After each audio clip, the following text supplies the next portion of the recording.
우리에게 주시는 하나님의 말씀 고린도 후서 8장 1절에서 15절까지 말씀입니다. 바울은 오늘 본문에서 고린도 교인들에게 너희가 결단했던 그 구제 헌금을 다 완료했으면 좋겠다, 이런 주제로 권유하고 있습니다. 그러나 결국은 그런 권유가 너희들에게 유익이 되는 것이고, 또한 하나님께서 원하시는 그 하나님의 나라의 원리를 이루는 것이다 라는 것으로 결론을 짓고 있습니다. 1절 말씀해 보시면, 먼저 너희들이 그렇게 하라라고 말하지 않고 자기가 마게도냐에 있을 때 마게도냐 교인들이 어떻게 했는지를 먼저 얘기합니다. 보시면, 형제들아, 하나님께서 마게도냐 교회들에게 주신 은혜를 우리가 너에게 알린다 라고 얘기하면서, 마게도냐 교인들은요, 아마도 삶이 좀 부유하지는 못했습니다. 그래서 사도 바울이 구제 헌금 모금할 수 있는 그 대상으로 마게도냐 교회는 빠져 있었습니다.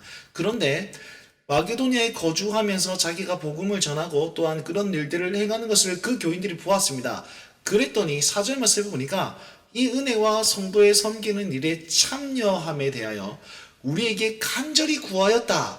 마게도냐 사람들이 먼저 자기들이 이 구제헌금에 동참하고 싶습니다, 이렇게 말했다는 겁니다. 이유가 무엇입니까? 바로 1절에 보시면 그들이 은혜를 받았거든요.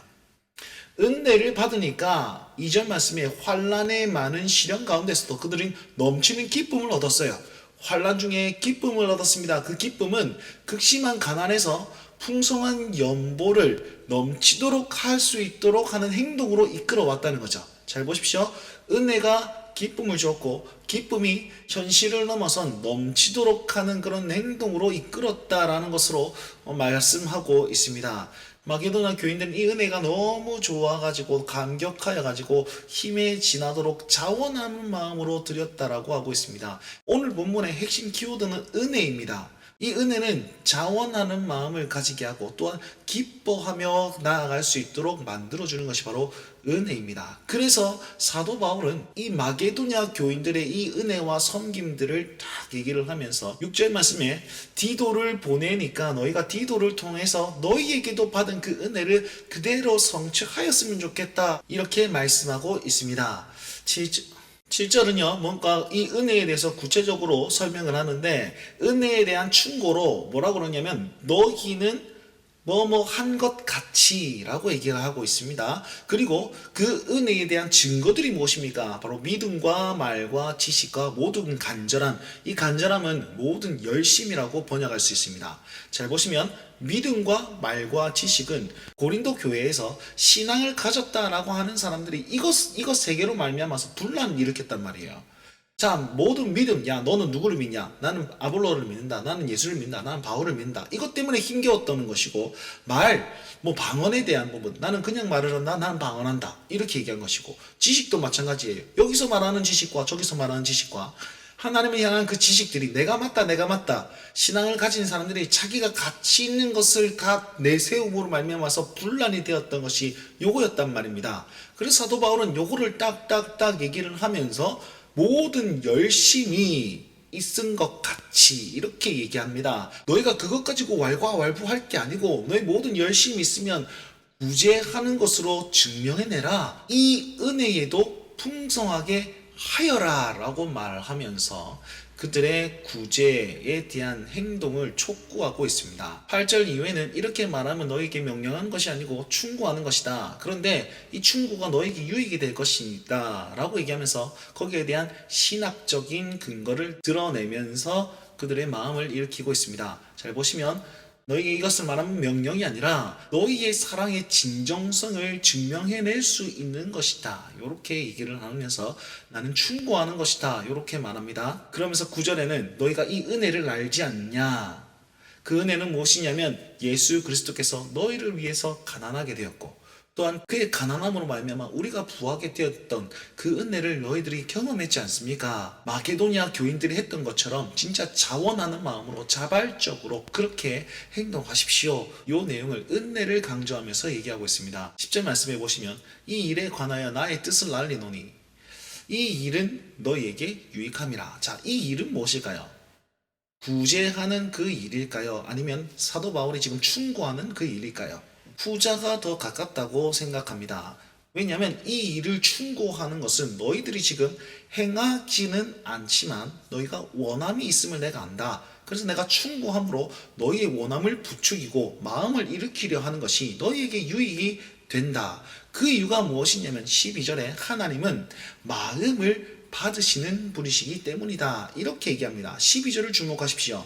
할 마음이 있으면, 자원하는 마음이 있으면 있는 대로 받을 것이다. 뭘 받는 겁니까? 마음을 받는다고 말하고 있지 않습니까? 하나님은요, 물질을 드리면서 그 물질을 받으심이 아니라 물질 안에 있는 그 마음을 받으신다는 거예요. 더 쉽게 얘기하면 내가 너희들의 마음을 부추겨 일으키는 것은 하나님이 기뻐 받으시는 마음을 더 드리는 것이니까 너희 유익이 되는 것이다. 그렇게 말씀하고 있습니다. 자, 13절부터는요. 바울이 이들이 반론하는 것을 미리 예측하고 또다시 얘기합니다. 아마도 이런 질문을 할 것이다. 이렇게 생각한 모양입니다. 무슨 질문이냐면, 아니, 우리가 구제함으로써 우리는 가난하게 되고 저 예루살렘 교인들은 부유하게 되는 거 굉장히 부당한 것 아닙니까? 가만히 앉아서 우리의 구제금을 받으면 우리는 억울한 것 아닙니까?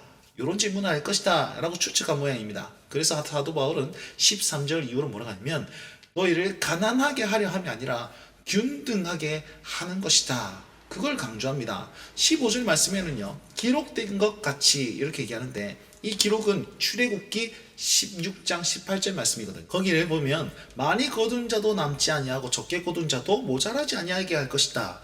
이 말은 무슨 말이냐면 지금 이스라엘 백성들은 광야에 있습니다. 하루에 한 번 만나를 수확할 수 있는 시간이 있었습니다. 그런데 그 수확할 때 나는 이만큼 막 거뒀으니까 이건 내 거 이렇게 가는 게 아니고요. 수확한 것을 다 모아가지고 한 사람이 한 오멜씩 가질 수 있도록 배분하였단 말이에요. 아니 그럼 나는 많이 모았는데 왜 나는 이만큼밖에 안 주니까? 그 이유는 뭐냐면 적게 모은 자도 모자라지 않게 하기 위함이고 또 많이 모은 자도 남지 않게 하기 위함이다 라는 것입니다. 이 말이 무슨 말입니까? 하나님께서 이스라엘 백성들을 딱 택해서 하나님의 사람들이 사는 삶의 원리는 평등한 것이다 라는 겁니다.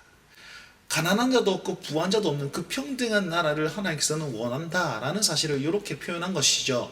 그렇다면 새 언약 아래 있는 이들은요, 새 언약 아래서 새 직분을 받고 화목의 자리로 나아가는 이 바울 당시 그 하나님의 사람들, 그리고 그 새 언약은 지금도 유효하니까 저와 여러분들은 어떻게 살아야 됩니까?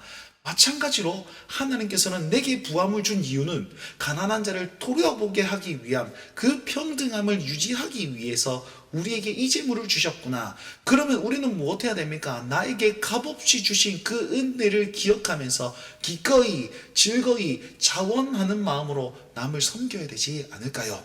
이 말씀을 듣는 여러분 마음 가운데 내가 오늘 구제해야 되고 도와야 되고 섬겨야 될 한 사람이 꼭 기억났으면 좋겠습니다. 그리고 그 사람에게 오늘 찾아가셔서 내 물질로 베풀었으면 좋겠고, 그로 말미암아서 하나님 나라를 세울 수 있는 그 평등의 원리를 잘 실현해낼 수 있는 그런 믿음의 성도, 그런 믿음의 운동원들이 다 되었으면 좋겠습니다.